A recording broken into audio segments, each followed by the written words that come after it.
Doctor, do you see your son, Robert Kyagulanyi Ssentamu, delivering Ugandans and all of us to the promised land we've always longed to have? He has gone through thick and thin. Me, I can't. I'm not a prophet. Yes. Yes, God gives me His words, but I'm not a prophet to prophesy that indeed Kyagulanyi is the Joshua, of the Israelites. I'm not there to prophesy that. But what I know, for me, people demean Kyagulanyi, they call him Musira and whatever. But for me, I didn't know him. But by the time I came to know Kyagulanyi, and I found he was a distinguished young man who, with a family, with a wife and a family. If this man was a musician, me, I'm a talker, I'm a lawyer, and I talk. Now, will you call me rubbish because I talk?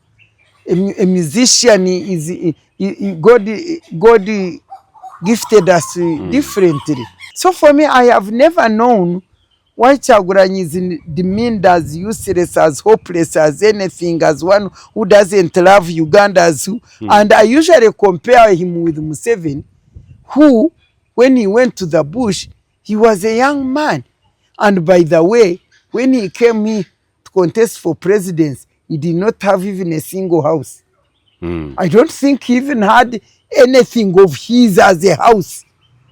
But as Kyagulanyi, before he contested as a president, me, I had opportunity to visit his home, to visit his wife, to pity with the women's movement. I mobilized women's movement when they were putting him in prison, beating him after they had killed over his driver that time. Yes, yes. I felt sorry for the wife. I said, you women, don't you think, does this man have a wife? They said yes.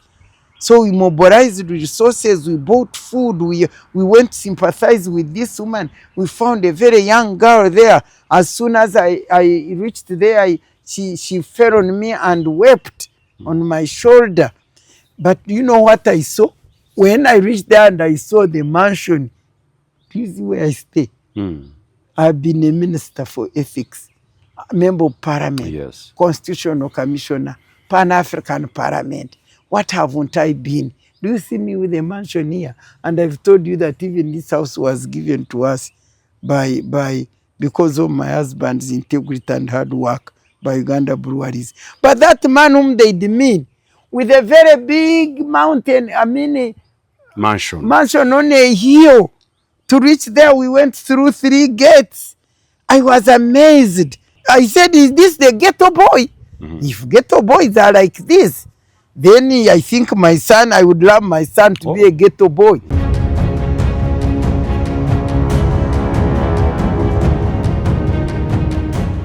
I have been listening to President Museveni and his wife.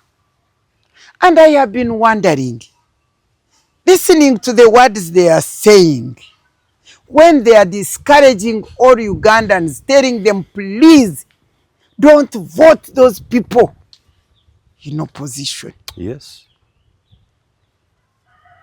I think last night I saw Madam saying, you know, if you vote those, you are bringing disunity. You cannot take the movement, don't vote in opposition because that will bring disunity. And then the president is saying that Kyagulanyi and his people who are funded by foreigners, they are going to destabilize this nation. They are evil, they are wicked, don't vote them. And I listen and I say, Vanang, what's wrong with this couple? Does it think that we are fools as Ugandans? Is it because they have taken Uganda as their own personal property? What is it? Why am I talking like this?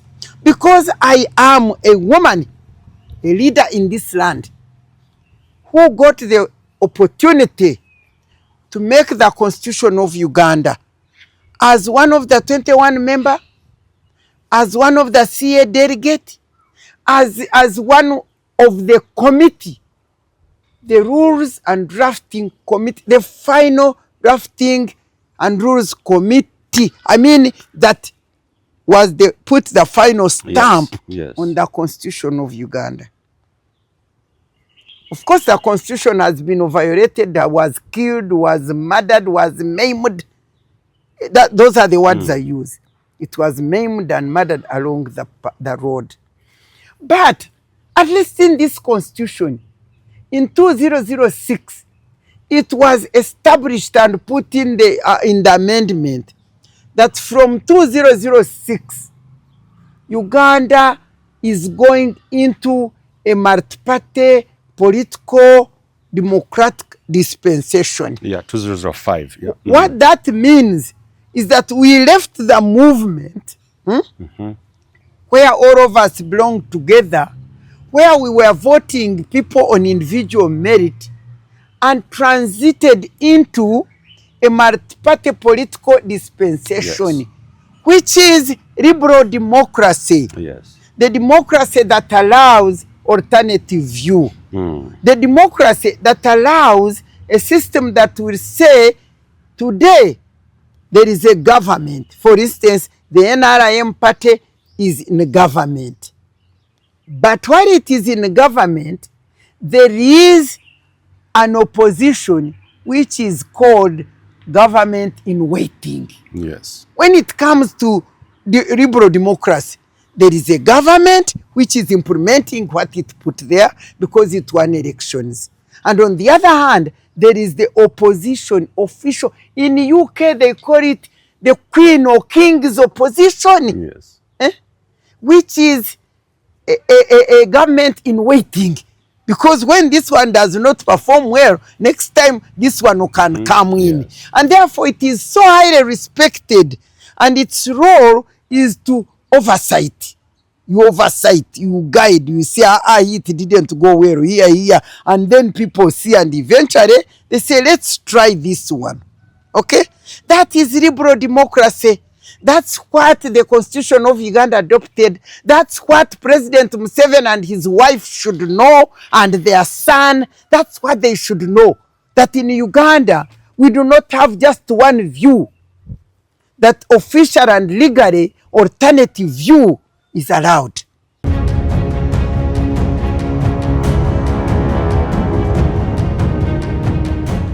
According to them, me, Miria, as a Ugandan, I cannot see what is good for Uganda.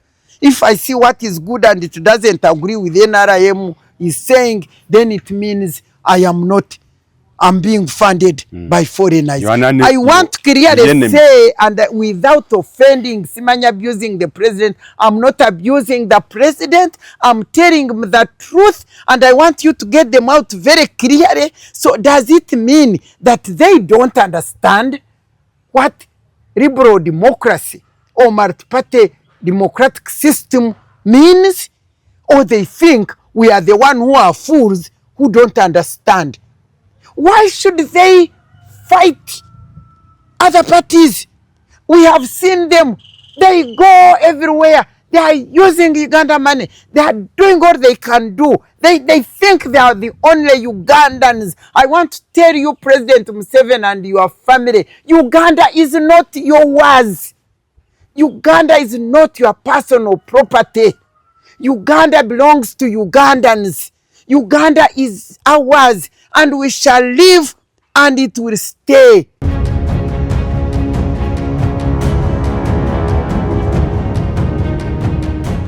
When I went to Chankwanzi in 2003, and I refused, everybody said, yes, you are the God of Uganda. Yes, remove, yes. And I stood up. I spoke for about 30 minutes. You could drop any draw, and you could hear it drop. Oh. Yes, everybody was shocked. I was facing this man. The silence was and loud. Talking him the way I please. No way. You can't do that. That's not right. You talked. You wrote. Why are you deceiving? Why are you changing your mind? What sort of a person are you? And blah. When I finished, he was so angry. And we were facing one another. He was so angry. I told him, you came to fight corruption. Now your government is corrupt. Don't you see all these people who are corrupt? Here. They are here with us. Are they UPC? Are they DP? Are your government? And I told him, for that matter, I propose that you don't remove the term limit. I propose that we now transit into multi-party political system and we build ourselves into a new party, which will be strong while other people make a party also. And so you introduce the good multi-party political system in the country and you rest in Rwachitura while you give us advice. When I said that, he got so angry, he abused me. There. Look at her. Look at her. We gave her a job to do. She's just an alarmist. We gave her a job to do. She failed. Did I fail? We used to investigate with the Yosam Tumwesi IGG.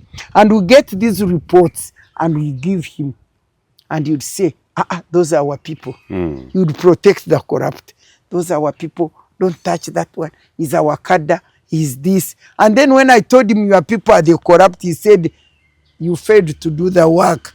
And he abused me, and of course I had no answer. I could not respond. Endowooza wamu n'ebigambo ebyogerwa mu pulogulaamu eno bya muntu ssekinnoomu akyaziddwa wabula tebikiikirira ndowooza wamu n'okutegeera okwabaddukanya omukutu guno oba abo abagulangirako osabibwa okuwuliriza n'obwegendereza okusobola okwesalirawo ku mulamwa guno wamu n'ebyo ebiteesebwa weebale kulaba mukutu gwa Uganda Eyenkya.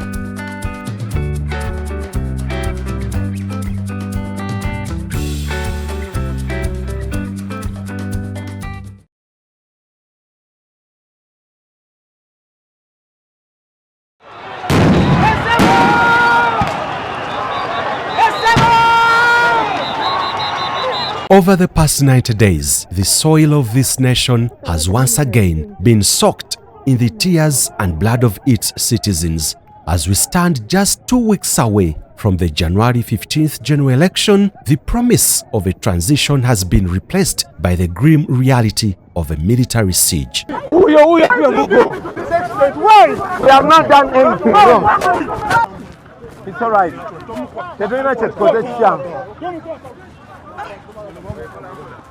What began in September as a campaign trail sparked by a glimmer of hope for a peaceful contest has devolved into a theater of state-sponsored terror. We've watched with heavy hearts the systematic and brutal targeting of the National Unity Platform and its presidential candidate Robert Kyagulanyi Ssentamu. From the streets of Kawempe to the roads of Greater Mukono, Buikwe, Gulu and Mbarara, the script has been the same. Tear gas, live ammunition and the shattered glass of campaign vehicles. We have seen Bobi Wine's aides like Dan Magic left bleeding. We've seen over 450 supporters snatched from their families and dragged into police trucks, their only crime being the audacity to wave a hand at a candidate they believe in. While the law is meant to be a shield for all, we are witnessing a shameful and equal application of electoral rules. NRM mobilizers are escorted by the state, while NUP candidates face arbitrary disqualifications in key constituencies, effectively disenfranchising thousands before a single ballot is cast.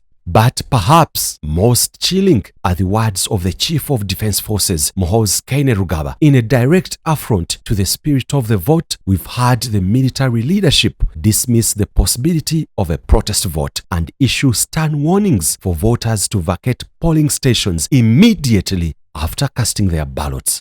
We appeal to citizens to cast their votes peacefully and go home, not to hang around the polling stations. The vote counting and tallying process will be transparent and is done in the open. Each individual candidate's agents will be present, and these include presidential, the directly elected MPs, and women MPs. That is on the 15th of January, 1 month from now, 1 month from today. Local and international election observers will also be present, and so will the media. So there is no need for people to hang around saying they are protecting votes. The process is transparent, and all these measures are in place to make sure that that transparency is clear for all to see. Therefore, there will be enough scrutiny to ensure that the election process is transparent, free and fair, and above all, credible. Those who try to cause trouble, as I've heard some people proclaim, will be dealt with swiftly and with all the tools at our disposal and in accordance with the law. It begs the question, who is truly in charge? Is it the Electoral Commission, or has it become a mere appendage of a military state, a tool for the preservation of family rule by the Museveni dynasty? As we speak, the veteran of the struggle, retired Dr. Colonel Besigye, remains behind bars following his controversial abduction and incarceration, a haunting reminder that the state never forgets its old foes. And just days ago, the arrest of a human rights defender, Dr. Sarah Birete, sent a clear message: even the voices of conscience are not safe. Today, on Uganda Eyenkya YouTube channel, we are joined by a woman who has never been afraid to look power in the eye and tell it the truth. A legal mind, a former minister, former legislator, former member of the Constituent Assembly, a veteran of the liberation struggle who refuses to see the struggle betrayed. Ladies and gentlemen, Dr. Miria Matembe. Doctor, we are pleasured and humbled to have you today. First and foremost, praise the name of God. Praise Him, indeed. It is one thing that comes at your yes, gate. that we have been, He has brought us this far. Yeah, true. We are about to cross. Before I say anything much, after thanking you for remembering to come and ask me, because I've been away. Yeah, true. I've been away. I hid myself. I said I don't want to be stressed and disturbed. But now you have managed to find me as we are getting ready to cross over to the new year. Yes. I want to thank you for that and your team. And I want to congratulate Ugandans, whoever they are, Yes. and thank God for them who God has brought this far and is preparing to make them cross. And I want to express my sympathies to all those who have not made it, including many, several of my passionate friends and relatives and beloved ones. But now, having thanked you for coming here, I want to tell you that I am here. Yes. The word of God says, in the midst of joy, there is also pain. Hagati mu bulamu, wakati mu kufa. Yes. That's what I, Miria Matembe, senior citizen in this country, is experiencing. As I sit here, I remember the joy, the great joy and happiness with which we received President Museveni and his team in 1986 to redeem us from the terrible situation He promised you the fundamental that change. we were in. Yes. The way we received, and not only me as Miria Matembe just received, but I embraced his program 100%. Okay. With all my heart, with all joy, with all faith, that never again, that was what was in my heart, never again will Uganda and Ugandans experience the suffering, election violence, the military dictatorship, the corruption, all those evil, deadly things that we experienced, and President Museveni appeared and we saw him as the Redeemer to redeem us from all this. And he said, indeed, here I am. I have come to bring a fundamental change. Yes. 10-point program. I embraced with all my heart. I worked for good 20 years of his first government when we were still within the movement system. And I give it all until when he proposed in 2003 to remove The term the limits. presidential term limit, and I opposed him, and he chucked me. Okay. He said, get out of here, and I got out of there. You got fired. But for the next, yes, I got fired for my integrity, Yes. for my faith, for my great hope in what I had expected. I was not ready to Yeah. depart from what we Ugandans, Okay. having traversed the whole country, me and my 21 members together, and got the Ugandans' views, who made it clear and said the biggest problem in this country is the president who doesn't want to hand over peacefully. And therefore, we want to limit the presidential term Limits. so that we give him 10 years. 5 good. If he's good, we elect him again. If he's not, he goes. But we give opportunity for 10 years. And to Ugandans, that was what would lead Uganda into what we expected. That was a golden And I opportunity was we had. so happy with it, and we put it there. So come 2003, he calls upon us at NEC in Chankwanzi to remove the term limit. As a faithful, serving Ugandan person who had hope, who never wanted the history to come back, I opposed him, and up to now, I continue to oppose. The only thing I thank God for is that he has stood, God has stood with me, and whatever I had foresaw that would happen if they remove the term limit has been happening. But So you don't regret being fired? You don't regret anything? Okay. I don't call it even fire. I think God had seen. Okay.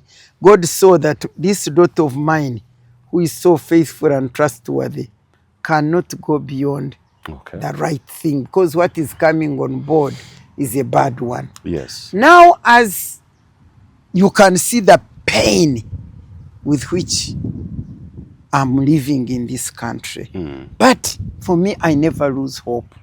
I believe one day, the children of Israel, after 40 years of being in the desert, cross over to the promised land. Who knows as to whether these 40 years in which we've been moving in the desert, God may not come and redeem us. But before I go into the details, I want to thank the Lord who favored me and made me one of the distinguished, good examples of good leadership, of integrity, which I have practiced and come up to this time. And I now want to express my views here. I want to tell Ugandans as that kind of person. And to confirm what I'm saying, despite the fact that they chased me away, I think recently you saw how the government, the people of Uganda, I understand they did research and found I am one of those good examples of good leadership, of character and integrity, and a mentor to the young people in this country. Recently, just last month. Yes. So that confirms the status I'm talking about, from which I'm going to say what I want to say, because you lead me into what you lead me. One, I have been listening to President Museveni and his wife. And I have been wondering, listening to the words they are saying, when they are discouraging all Ugandans, telling them, please don't vote those people in opposition. Yes.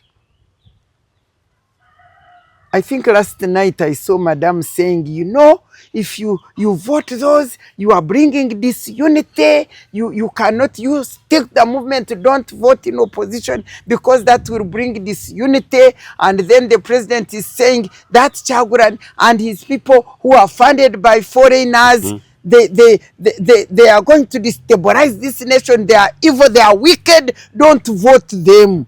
And I listen and I say, Vanang, what's wrong with this couple? Does it think that we are fools as Ugandans? Is it because they have taken Uganda as their own personal property? What is it? Why am I talking like this? Because I am a woman, a leader in this land, who got the opportunity to make the constitution of Uganda as one of the 21 members, as one of the CA delegate, as one of the committee, the rules and drafting committee, the final drafting and rules committee. I mean, that was put the final stamp on the constitution of Uganda. Of course, the constitution has been violated, was killed, was murdered, was maimed. Those are the words I use. It was maimed and murdered along the road. But at least in this constitution, in 2006, it was established and put in the amendment that from 2006, Uganda is going into a multi-party political democratic dispensation. Yeah, 2005. Yeah. What that means is that we left the movement where all of us belong together, where we were voting people on individual merit, and transited into a multi-party political dispensation, which is liberal democracy. Yes. The democracy that allows alternative view. The democracy that allows a system that will say, today there is a government. For instance, the NRM party is in government. But while it is in government, there is an opposition which is called government in waiting. Yes. When it comes to the liberal democracy, there is a government which is implementing what it put there because it won elections.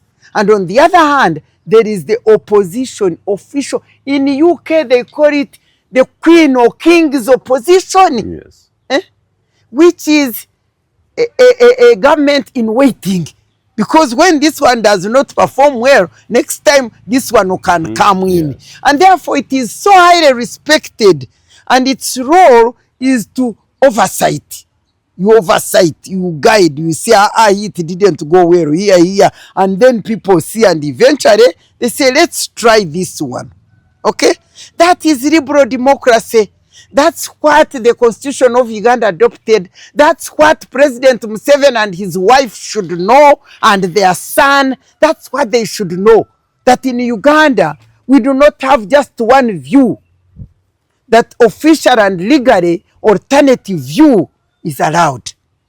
And it is allowed, and there is Electoral Commission, and you have to people parties, they have to be given equal space. And they are all Ugandans.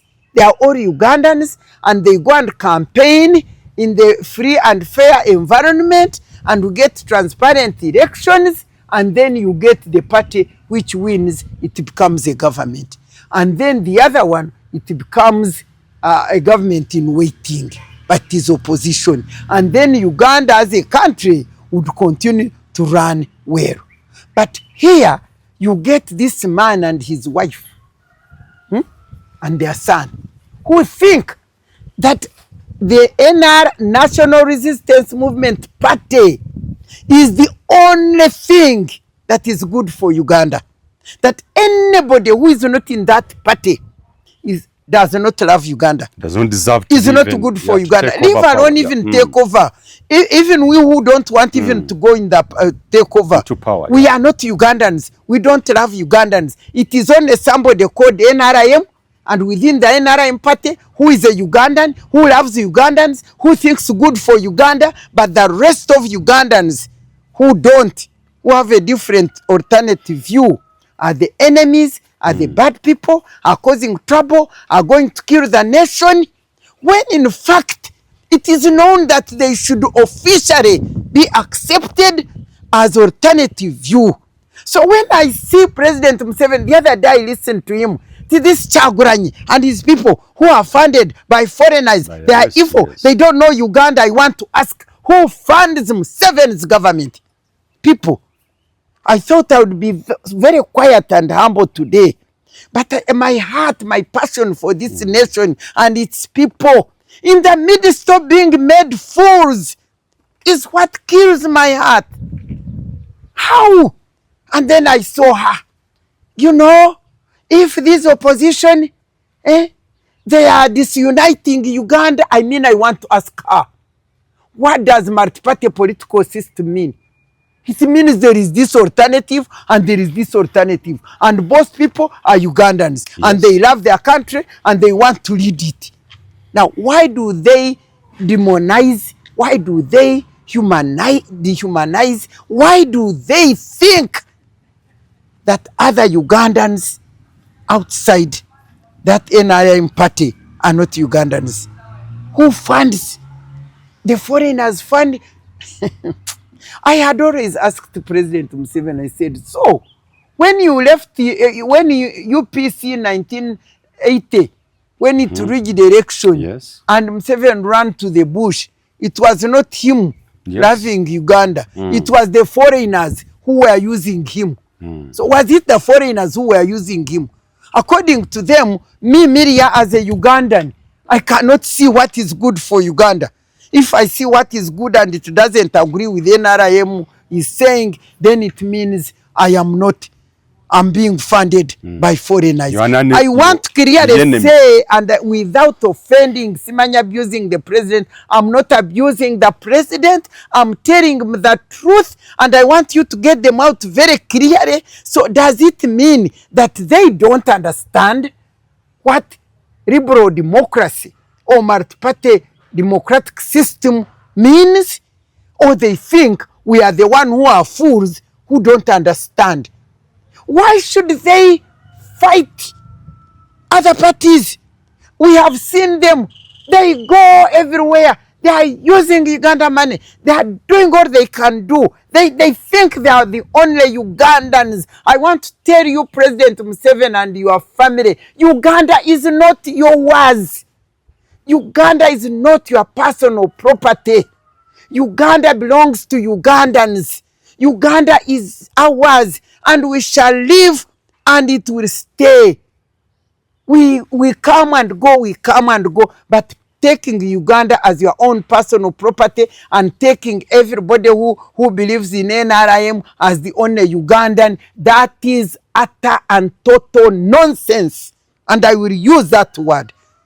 Really, God forgives me, because even God also in his words in the Bible, there are certain words he uses, and you think it's because, God can be an angry God, especially when you disturb. So when you see me angry for the good of Uganda, don't say I'm a sinner. I'm acting on behalf of God. I'm speaking on his behalf because he gave me a mouth like a sharpened sword, according to Jeremiah according to Isaiah chapter 49, verse 1 to 3. And let me tell you, the Bible tells us that righteousness and justice are the foundation of God's throne. And this country is built on the motto, for God and my country. And whatever I'm saying them in the mighty name of God. Please, lady and your husband and your son and your family, please leave Uganda. It is not yours. It is not yours. And so you Ugandans, let me tell you, I praise the Lord because I have been here for a long time. Let me tell you. Yes. If, for instance, I don't want President Museveni to die at all, he's my brother. I want him to live, to live LIV. And at the same time, I want him to live LEAV, leadership of this country, and hand it over to the right person. But let me tell you, I have been here. Yes. You should have been here when Amin left. Oh, the dancing that invaded Kampala. And shortly after that, when first when Obote left. Because Obote people were there, UPC. The moment he left, you should have seen the singing and the dancing and whatever that happened here. And then eventually, Amin goes. And Obote, the dancing also was great. You see all these people dancing following President Museveni in Yero. If, for instance, he quit and left like tomorrow, they are the very people who will invade the street of Kampala and Mbarara and dance and sing. And for me, it would pain me when they are singing and dancing because he's gone, and yet they've been deceiving him that he's the God of this land.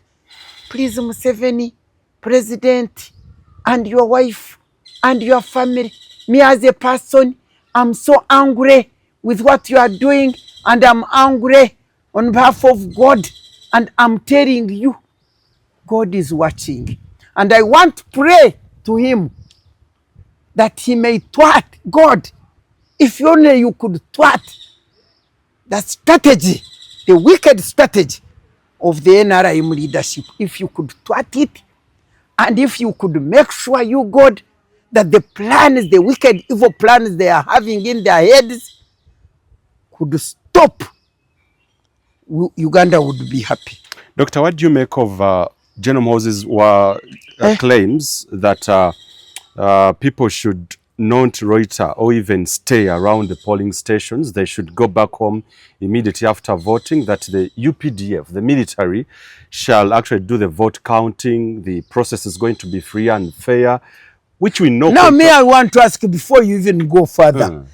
Anti-Ugandans, I was about to call Ugandans fools, but let me not call them. But I want to ask, you imagine military counting the votes, military managing elections, military, what does Article 1 of the Uganda Constitution say? All power belongs to the people. Yes. Who shall exercise this power? Through the elections. The elections which will be organized transparently for free and fairness. The same constitution has its own provisions and articles on the army. What is the role of an army in a land, in a country? The major role of the army, that Uganda Defense Forces, the major role is to ensure that Uganda is protected from external invasion. Me who studied law, I have a doctorate in law, by the way. I don't know what Muhoozi, what degrees he has. I don't know them. But since when in a democratic government, liberal, multi-party democratic system, since when did the army take over the supervision and organization of elections? We had the military here with Amin. Once the army comes in, you should declare military dictatorship. Haven't I been telling you here that in Uganda we have a militarized dictatorship? I've been telling you. Now, how can Muhoozi, what role does he have to do with the electoral process, with elections?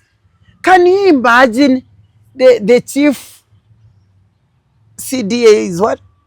The Chief of Defense Forces. The Chief of Defense Forces, who is supposed to ensure that Uganda is not invaded from external forces, but that it is protected and its people are protected. And it's only the police, Uganda police, is the one which has a right actually to participate and oversee and make sure that elections are held nicely, that campaigns are done well, and that kind of thing. Now, can you imagine now the chairperson of Electoral Commission going into the army and giving instructions and orders to Muhoozi? Can you imagine it? We have got, separation of our powers. Yes. We have got every institution having its roles and responsibility. At least if they told me that the Inspector General of Police came out and said, Ugandans, please behave well during elections. We are here to protect you and to ensure that you are safe. If it was the police. But if that is more saying that, that's what I call total arrogance. Arrogance beyond owning Uganda. Banange, you people, Ugandans, Omsango Goba Singa, you are also useless. Because why should Muhoozi come up and tell you that, and then you dancing in your yellow dresses, serious, if this Uganda belongs to Muhoozi alone? Isn't it your fault?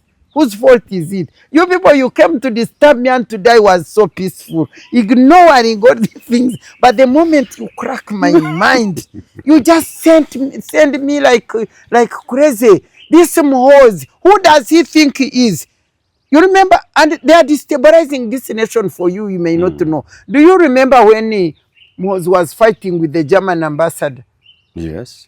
The thing kept sort of like they cooled down. But do you know that these people suspended JTZ? You know this organization? Yes, yeah. You know it. What is it? GTZ. GTZ is an organization which funds the country and also funds the civil society organizations. Yes. Now they have closed all the civic space. Have you heard the organizations, the civic NGOs working? Like they are just quiet. Yeah. They are there. You know, they closed my Sedu when I became chairperson of Sedu, and we observed and made a report of the last elections. They closed Sedu. Now everything is shutting and closing up. And yet, it would be okay if this was a clearly declared military dictatorship. What makes me angry with Ugandans is to allow to be used by military dictatorship, but using them as their channel. Ugandans should say, well, since it is now military dictatorship, then no vote. But you have a military dictatorship, and yet you co-opt it, you use Ugandans to realize your military dictatorship and declare formally that there have been elections. Museveni used to say when he had come, and he wrote it in his books, that democracy is not in a form. Democracy is in substance. And when it is in substance, it is seen. For instance, I will tell you, when we were in the national resistance movement, apart from in the north where the things were bad for 20 years, the army, the violence and so on, here, it was democracy. You would go and stand there, and your friend stands with you, and you campaign and say, you can see, I'm better. I can speak well. I can do this. I'll do this for you. I'll do this for you. And then they would vote. And you move on. We could see that it was okay. But now, for instance, in this campaign of theirs, when I see them talk, instead of saying, for us, as National Resistance Movement government party, we shall do this, do this, do this, do that. We are better. We can do it well. We can do it better. We have more ability. We have more knowledge than the other people. You get it? Then the other people also campaign and say, no, you people, you have overstayed. We've seen the wrong we've done. But now for us, we are also ready to come in and show you what we can do. You get it? That's a campaign. That's how it would go. Yes. But you don't stand up and say, this opposition, these are funded by foreigners, these are evil, they don't know Uganda, they are wicked, they don't vote them. So why did you allow multi-party political dispensation? And now if we are in democratic governance and there are campaigns and we want to vote, why do you allow Muhoozi, the army commander, to come and say he's the one who is going to take control and count votes? Stupid. Security Now, says, yeah. the other thing is elections. Like I told you, power belongs to the people. It doesn't belong to Muhoozi and Museveni's family. It belongs to the people. They are supposed to be transparent, free and fair. On that election, at the election ground, it is a ground like in my compound. You see my compound, the way big it is. Yes. But haven't we come here to talk from here? Yes. Now in elections, I think you have been holding voting. You find the area is demarcated where only the election materials, the machines, and the person who goes and enters in to vote. It is demarcated and not any other person enters that. So that one should not be entered by anybody. But when you enter and vote, and after voting, the rest of that area where you are belongs to you as Ugandans who have come to elect. Now, if you choose to hang around and enjoy and have your drink here and even eat your whatever you want to eat there, it's up to you. As long as the other area which is condoned is free. If you want to go home, you can go home and come at the time of voting, counting, and then they count. Honorable Matembe 1, Honorable Msoketu, Honorable Hawan, and you are all seeing, and they count and total, and they tell you that Honorable Matembe has got 200 and Geoffrey has got 150. And then you go knowing that Matembe has what? Has won. That's what we call elections. That's what we call what? Now, these elections, I have always told you I don't believe in them. They are meaningless to me, but you continue coming to ask me. But one good thing is that I'm so glad that I can be able to also participate in Uganda's things. And I participate as a leader of wisdom. I'm not praising myself, or I'm not arrogant. I'm saying by the grace of God, one thing I love President Museveni for, and I tell him, I never forget tell him, is that if he and his Bushmen, if they had not come here to establish that good system that I embraced and ran with it, I would never have realized my childhood dream, which I had wanted to fight for justice, equality, and fairness for all, but with particular emphasis on girl and woman child. He gave me that opportunity. I will always love him for giving me that opportunity to realize my dream and to make the environment bring me out as a good, passionate, human concerned or human-centered, people-centered leader in this country. I thank him for that.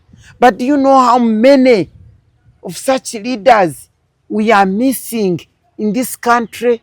Because the environment, like it was during that time when it prevented me, the environment right now is preventing such wonderful young people of dreams, of purpose, who would be leading this nation and taking it further. Because I'm not being proud, but for sure, the moment I stood on the public platform in this country, the situation of women and girls started changing. And there are so many out there who also have their dreams, whom if they got opportunity to come into the public platform, some things in those areas that concern them would change for better. But now they are enclosed off because President Museveni turned into what he had historically fought against. Doctor, what do you make of the irregularities which have so far been witnessed? Over 20 NRM candidates are unopposed. Hey, that is 1980. Yes. Yeah, didn't I tell you that? I told you that. Hey, I told you that we are going back to where he came to redeem us. Because even 1980, you know what people would do? But for them, I think they would do it better than this NRM now. Because you are driving to Mbarara to go for nomination or Masaka, and they would put some kind of a roadblock, and they are delaying you. The time for nomination is ending. I remember Professor Kabwejere suffered that. I can't remember others, but in North there, I think they had, was it 16 unopposed. Now to see that this thing is coming back. Yes. When did we have an opposed? When we were in NRM? What does this mean to in this NRM system, I spent, is it 20 years in NRM? I don't know whether we had any unopposed. All those 20 years, I don't know whether we could have been there. One was two, but it did not even matter. But now opposed, unopposed speaker, unopposed deputy speaker. And for me, I feel sorry for them. You know, for me, I'm a person who want to feel happy and proud, not arrogant, but proud of myself. Why shouldn't I be proud of myself? I want to prove that I'm capable and I'm better than somebody. And therefore, I would like to compete with somebody and defeat that person. But for them, they are seriously buying them out. Now, if you buy people out, how would you prove you are better than them? They are just buying them out. Ugandans have been made into paupers, into beggars. So whatever you give, they pour out. So all those unopposed, they were buying them. Also, also Moses Aru was unopposed. Yeah, in Adjumani, yes. This is the nonsense that Ugandans have been turned into. You can imagine the people of Adjumani. With my friend Bambe Moses Ara, I love Moses Ara, I used to love him. He was such a good man, because good human being. Even when I was suffering with the women Muslims were suffering when I rose up to fight for women, and Moses Ara came in to help me. When Moses Ara came in to help me, he used to go, I take the Muslim women, he used to go and fight for them and come back. At one time he told me, Miria, you are causing me trouble. These men who are torturing women are coming, tell me that I'm sleeping with their women.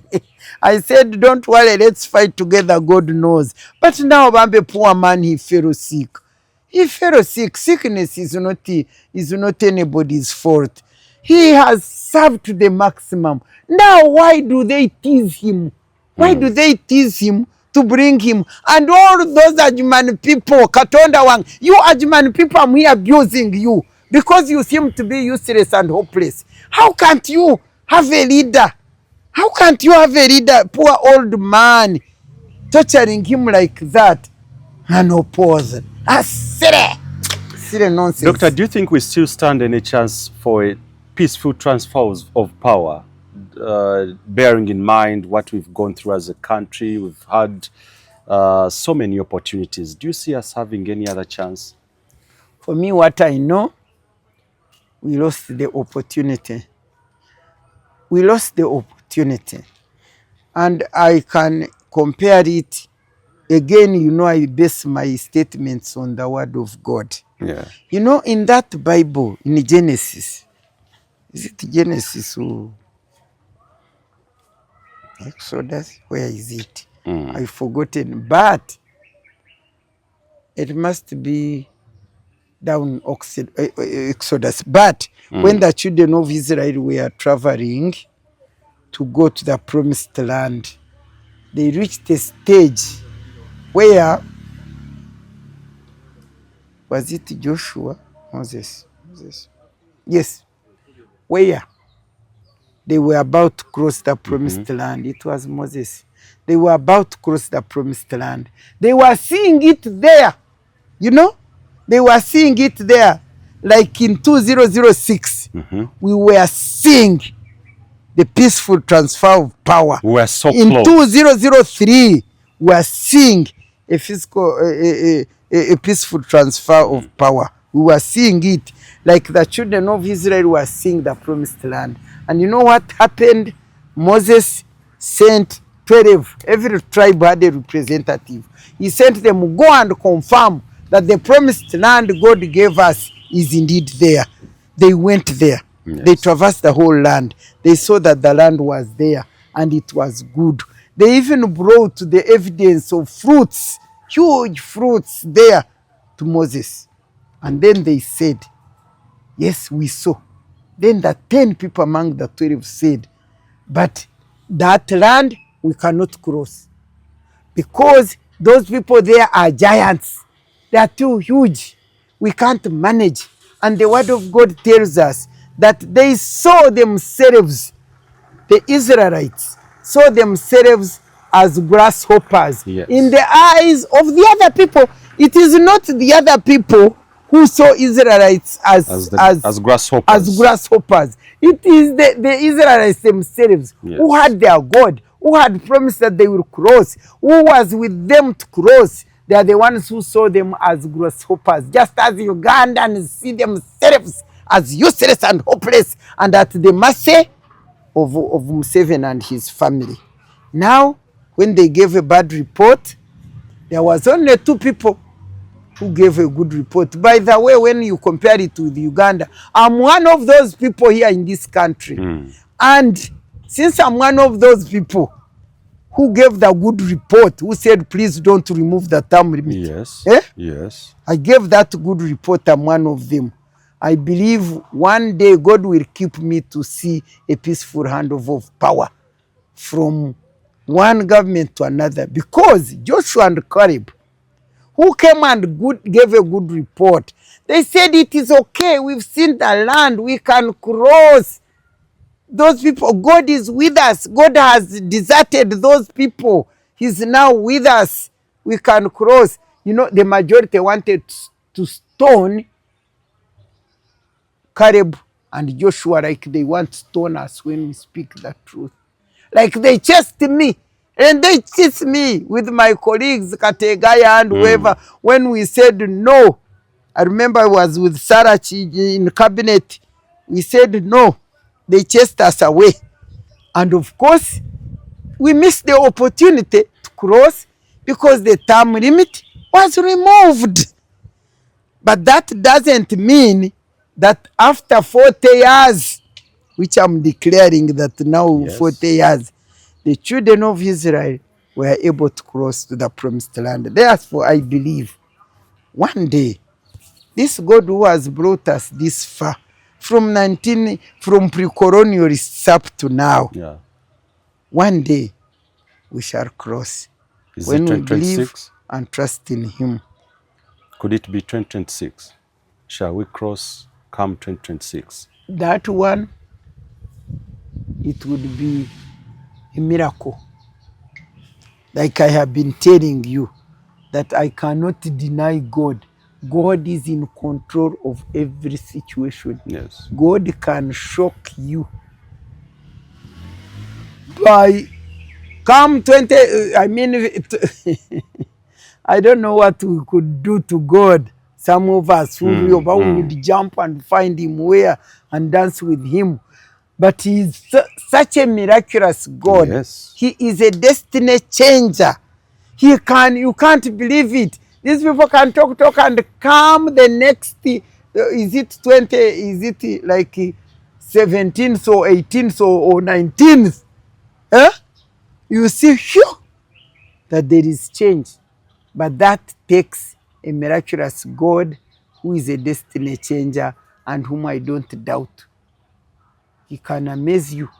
With God, there is nothing impossible.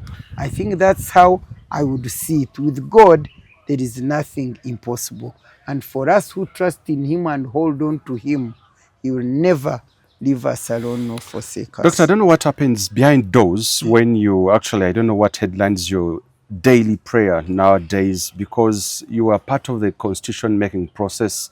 It has been violated. You don't have to be a political analyst. You are part of the constitution making process. what you see today, do you sit down and regret, and I don't know what you put into your prayers when you kneel By the down way, to pray? me, I don't regret. Oh, I don't regret anything. seeing everything being violated, every article, every section. I don't regret anything because I believe in God, and God is in control of every situation, and with God there are seasons and Yes. times. For instance, how can I stand up and regret for having joined President Museveni and his team to work for this nation? I can't regret because the mark, by the grace of God, the mark I put onto Ugandan, especially women and girls, Yes. onto the African platform, onto the international platform. Because if you don't know, Yes. in 1998, I, Miria, received a heroine award as one of 100 women of the world who have done great, tremendous work in transforming, mentoring, and guiding the women and young girls in the world. Now, if President Museveni had not come in NRM and then I embraced the opportunity, would I be that? And by the way, I'm not yet even history. Otherwise, why are you here? Do you know how many press come here day and night looking for somebody who can speak to them what they want? How many women members of parliament, tell me, even those who are contesting in the NRM, whom you can go and ask and they talk to you sense? How many are they? Who would talk to you the truth and sense as we see Uganda? They will run away, they will hide from you. So I cannot regret any incident. That was the season that brought me on the public platform and enabled me to realize, and by the way, I had started to regret. If I can share this with you, when I went to Chankwanzi in 2003, Yeah. and I refused. Everybody said, yes, yes, you are the God of Uganda. Yes, yes, yes, remove. Yes, yes, yes, yes. And I stood up. I spoke for about 30 minutes. You could drop a needle and you could hear it drop. Oh. Yes, everybody was shocked. I was facing this man. The silence was and loud. Talking him the way I please. No way. You can't do that. That's not right. You talked. You wrote. Why are you deceiving? Why are you changing your mind? What sort of a person are you? And blah, blah, blah, blah. When I finished, he was so angry. And we were facing one another. He was so angry. I told him, you came to fight corruption. Now your government is corrupt. Don't you see all these people who are corrupt? Here. They are here with us. Are they UPC? Are they DP? Are your government? And I said violence in elections. I had just seen violence in Mbarara. I had to brace up myself when they were beating the Besigye people. It was so tough, and I said, I saw violence, I experienced it. I participated in fighting it and removing it there in Mbarara, to save people in Mbarara. And I said, you will bring democracy, freedom. I don't see them. And I told him, for that matter, I propose that you don't remove the term limit. I propose that we now transit into multi-party political system, and we build ourselves into a new party, which will be strong, while other people make a party also. And so you introduce the good multi-party political system in the country, and you rest in Rwachitura while you give us advice. When I said that, he got so angry, he abused me. There. Look at her. Look at her. We gave her a job to do. She's just an alarmist. We gave her a job to do. She failed. Did I fail? We used to investigate with the Yosam Tumwesi IGG. And we get these reports and we give him.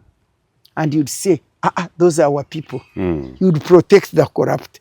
Those are our people. Don't touch that one. He's our cadre. He's this. And then when I told him your people are the corrupt, he said, you failed to do the work. And he abused me, and of course I had no answer. I could not respond. after he has abused you and what happened, I felt so depressed. I started regretting. I said I wasted my time. I wasted my energy. Why did I do all this? Now she's despising. I've done nothing. When that night I went to sleep, I didn't even pray. I went to sleep so broken-hearted, so depressed, regretting that I had wasted my time. And you know, in the morning when I went at my altar, God spoke to me. He spoke to me in Isaiah 49 verse 1 to 4. He said, don't worry, don't fear. I made I gave your mouth like a sharpened sword, and I hid you under the shadow of my hand. And I made you into a sharp arrow, and I concealed you into my quiver. And I said, you are my servant. Of course, he put Israel, but now it is Miria. You are my servant, Miria, in whom I will display my splendor. Don't worry, I'm your rewarder. Your reward comes from me. So I said, thank you, God. I stopped the regret. Up to now, I don't regret. Do you know that for the last 20 years, I was chased away with no pension, with no gratuity. And by then, I didn't have even money. And I went for elections. I didn't want to abandon my people. I went as an independent. Whatever little money I had saved, I used it for elections. Those days were not buying, but you need agents, you need to travel. Yes. Remember me, I was 49 sub-counties in the whole of Mbarara. And they by the way, they voted me, but they took away my votes. But me, I told my people, I don't want to abandon you. If you don't want me, I will go. And I left. Am I not here? In my old shape house, in whatever. By the way, if you don't know, this home, this whole land you see, this home, which is not a mansion, people laugh at us. We don't have a mansion. It was given as a gift to my husband for working with integrity and excellency in Uganda breweries here. So for us, we serve God, and he has not abandoned us. And God promised me I will never lack. I don't lack. Doctor, as we wind up, today Dr. Kano Kizza Besigye still languishes in jail. It's now a year and still counting. And President Museveni came out of recent sentence. And he said he's sad. Yes, he's sad. He's not actually happy because it is his lawyers actually delaying everything for Dr. Kano Kizza Besigye to be out of jail. I wanted to ask you, you are a young boy, young man. You have not seen Museveni for long. Have you ever had Museveni accept responsibility? In my life, ever since he came, I have never heard him say, you know, a good leader is that leader who is held accountable and he accepts responsibility. Let me tell you, President Museveni can blame a cat. He can do something and say it is this cat which came and jumped over the milk. He can never. I haven't seen him say, ladies and gentlemen, fellow Ugandans, here I made a mistake. It's unfortunate that no. But one time I heard him saying a young boy, a lawyer, who had gone to work in State House when they were fighting with the case of it involved Basajabarab or something. And he said, it is this young lawyer who brought the paper and made me sign them. That's when I said, but big man, really, can't you say that maybe I was so busy, I didn't understand, forgive me. No, he can never accept what you call responsibility. But this year he apologized always, to Kalulu. You never took that as an apology? He apologized who? To Ugandans, more so those in Buganda region, in Buganda. What was he apologizing for? He never stated that though. He was just looking for votes because they abandoned him. And so I think I had him apologizing for what they have done. They are his agents. I was there. Yes. I think I listened to what he said. But for sure, there was no apology. Do you stand up, you people? You know what apology means? You come with a broken heart. You can even cry and bow down. Museveni cried. Do you pick a book? Eh? Yeah. You pick a book and read apology. I remember, didn't they read? Yeah, of with course. his wife? Yeah. They picked and read apology. Can you read an apology? An apology comes from the heart. And when it is from the heart, emotions and passions come out, and you pour out what comes out of your heart. That is what we call apology. The other one was Katemba. I remember I laughed. I said, but this Katemba, how long will it take? It was real Katemba. And now you bring it to me here. Why do you speak of Dr. Kanukiza Besigye's long stay in prison, up to date? But what can I speak about it? I told you, in this country, there is no institutions that work. There is no institution which can play its part. Yeah. The country belongs to Museveni and his family. And therefore, since he doesn't want Besigye out of prison, he will not come out. Because for me, one thing I don't understand, why have they never charged Besigye with a clear offense to tell us that they did that? I saw last night that they were saying that he should plead. Yeah. What was he supposed to plead to? Because Besigye is actually challenging whatever they are writing Yes. in the offense or something. So what was he supposed to plead to? I didn't understand. And in any case, you came here, for instance, to interview me. If you reach here and you say, you write this book, we want you to write a book, would I write a book? Because they had gone to court to do with their what is it? With their release on bail. For me, the law I used to study, I don't know if it was amended. The moment you finish 1 year in prison, bail is automatic. That has never changed. It didn't change. It has never, yeah. But Besigye has spent more than a year. Now, I want to ask, what are those judges? Why are they even called judges? Why are they called judges? What are they judging? I thank God, because I cannot be used by anybody to do the wrong thing. I can't. You are a judge. These people don't know me. In fact, the other day I addressed the judges, the judicial officers on Zoom. I share with them. They call me, Matembe, talk to us. And I go on my computer there and I talk to them. I told them, the word of God says, thou shalt not judge. That's the word of God. And God says, I am the judge. Now, if God says there is a word which says, I'm the judge, I'm the lawmaker, I'm the king. And if she says, don't judge, and you find yourself appointed a judge, it means you are in that position of a judge on behalf of God. In other words, you are representing God in that chair. And justice is the foundation of God's throne.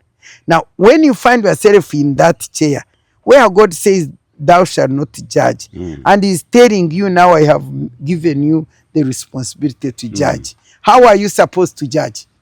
You are supposed to judge rightly and fairly. I pity those judges. I'm telling you, there is hell. Me, I believe there is hell. I don't know how many judges will burn in hell.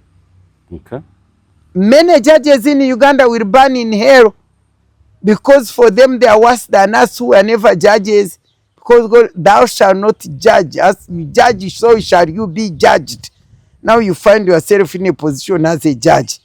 The best you can do is to judge what is right. If you lose a job, lose a job. God will give you another job. But you don't sit, my Lord, my Lord. Me, I don't want to call them my Lord. Which Lord?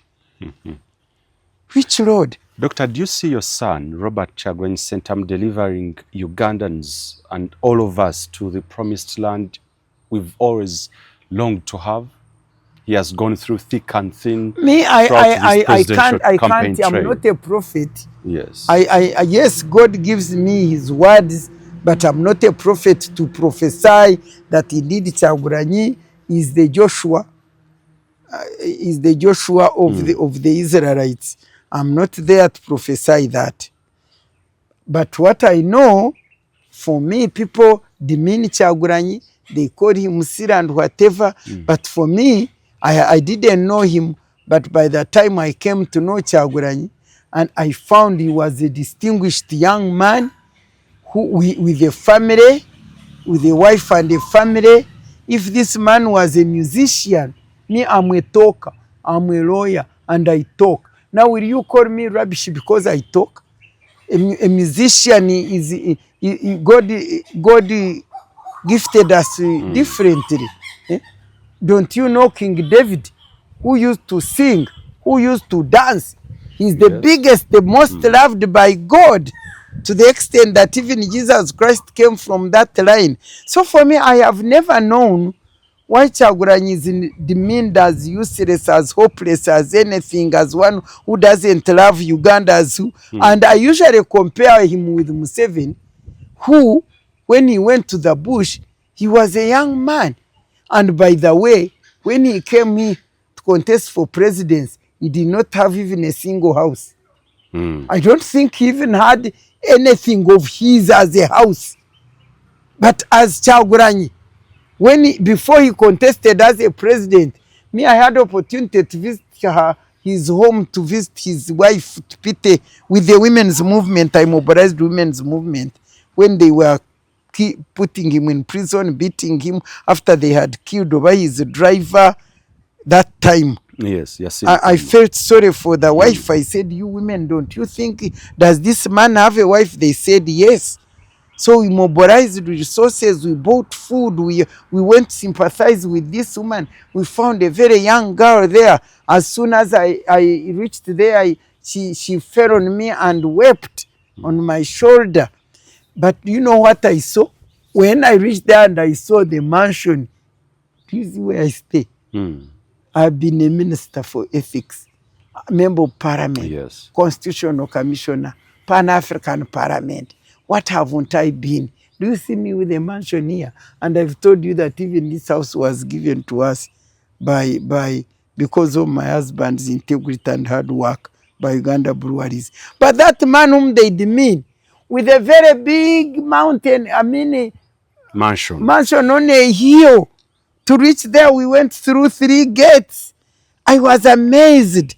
I said, this is what they call it. What were they called? The Gata. Ghetto. I said, is this the ghetto boy? If ghetto boys are like this, then I think I would love my son to be a ghetto boy. Okay. Because if he can be having a mansion like that, which I don't have, me, I don't know why people demean this man. I don't know. People, especially, they don't know how to read the Bible. Do you know, if you know the Bible, you know why I quote the Bible? It is the one which gives me strength and courage and wisdom. Do you know this boy called David, who was ignored by his father, by his brothers, and they thought he was nothing? And he went down onto the battlefield where the children of Israel were being disturbed by the Philistines, where this huge man called Goliath, like this huge president of ours, mighty man of power, he was there for 40 days. He's been demeaning, reducing the Israelites, calling them nothing. And this young boy went there to take food to his brother. And he said, what? This man here, who doesn't know God, how can he demean my own God? And that thing also, by the way, has a lesson which God revealed to me. And even when he asked his brothers, what can they pay to the one who kills that man? The brother said, go away with your pride. What do you want? Go back to the sheep. What can you do? You are just useless. Oh, he said, you people. He asked other people until they tell us that that man, the king of Israel, Saul, heard about it. And they brought and he gave. And you know when Saul gave David the clothes, the armor, the everything. The small boy tried them on, they couldn't fit. They were a burden to him. You know, that was now the strategy of the other one. Museveni's strategy and so on. You give it somebody. He said, no. Leave me to go free the way I am, the one we used. I know how to handle the situation. And with just a stone, he hit that man who had been there for 40 days. I love these 40 things, the figure 40. He hit that man who had been torturing Israelis for 40 days. And do you know why? What God revealed to me was, while all these other people mind shift, what goes on in your mind, your mentality, is what determines what you will win or lose. While all these people were looking at Goliath, were looking at his size, at his mighty power, at everything and fearing him, he was too big to hit. Do you know what was in the mentality of David? The wisdom of God showed him that this man is too big to miss. His head is so huge that with my stone, I can't miss him. The other ones were saying, he's so huge, they can't beat him. But the mentality of the wise man called young boy David, he said, he looked at this man and said, do you see like I'm seeing that screen? Yes. He said, with my stone here, I can't miss it. And indeed, he threw the stone into this huge head of this giant, and he fell, and he cut his neck. So what do you think that is? So does that story resonate very well with your son, Kyagulanyi? You can't tell. Okay. I'm saying you can't tell. Why? And I told you long ago, I don't want the man to be hit in the head. I only want him to be removed. Okay. As we went up, Dr. President Museveni has been calling youth hooligans, actually. That they are hooligans, more so those ones who follow Kyagulanyi, that they are hooligans. As we finalize, what's your final message to the youth? But you need to know if he's calling them hooligans. He was also once a hooligan. I think he was also once called a hooligan by Obote. When he was in the bush there in Ruwero fighting, what was he called? And for him, actually, he was doing wrong. He was in the bush fighting government. But Kyagulanyi is not fighting government. Kyagulanyi is fighting, is contesting to take in the right channel procedure to take government. That's what he's fighting. And by the way, is it Kyagulanyi alone? Me, I don't understand. I must conclude with this statement. Yes. Is it Kyagulanyi alone who is contesting? There are so many people who are contesting. Why Kyagulanyi? But the rest is do you know why Kyagulanyi? Because they are fearing Kyagulanyi. Yes. They have such fear. They call him a ghetto boy, a useless boy. But at the same time, they fear him. I don't understand people who don't know God. God says, thou shalt not fear. Thou shalt not fear. I'm so glad Kyagulanyi doesn't fear. Okay. Because for me, actually, I praise those people. Even those women who went to contest for presidency last year. Have you seen me try to contest for presidency? No. Because God has not revealed it to me that it is my mission. But with Kyagulanyi, young man coming out, he has suffered the way they've tortured him, the way he's suffering, but he's still there. But you see President Museveni, the man fears, with all the gun, with all the defense, with everything, he fears Kyagulanyi, and he fears us also. That's why yesterday I was going to see my uncle. Moreover, a major general in his government, he has had a stroke. He's in that hospital. I don't think he has even gone to visit him or anything. Not even his son. His son even has not gone to that hospital to visit him. But yesterday when I was going to see him, that uncle of mine, rushing to see how he is, I spent I don't know how many hours there from that hotel. Is it Sheraton? 4? From Protea. 4 points. From 4 points to go to Nakasero, to Nakasero hospital. Could we pass? What is he fearing? That when he is passing somewhere, everything else must stop. People who are going to work must stop. People who are patients in the vehicles who might die must stop. Why is he fearing? He's fearing organs. When we are traveling along that road, are we organs? The man is so gripped with fear. He fears the people he's supposed to love. And yet he grips others with fear. And fear has engulfed Ugandans. And we are suffering like this. But this God whom I trust, on the foundation on which this Uganda is built, for God and my country, on the national anthem which says, oh God, we give Uganda into your hands, God can never forget us. His timing is proper, we shall be redeemed. What a better way to end the show today, ladies and gentlemen. Well, folks, Ugandans, I know you as very peaceful people, even though there are different voices coming out apparently from different people calling out that you should remain peaceful. However, the double standards are that those people don't call out the military or the men in uniform stopping to brutalize or violently violently attacking the peaceful civilians. I know you've been peaceful people and we remain very peaceful and calm. Go ahead, protect your vote as enshrined in the Constitution plus the Presidential and Parliamentary Elections Act.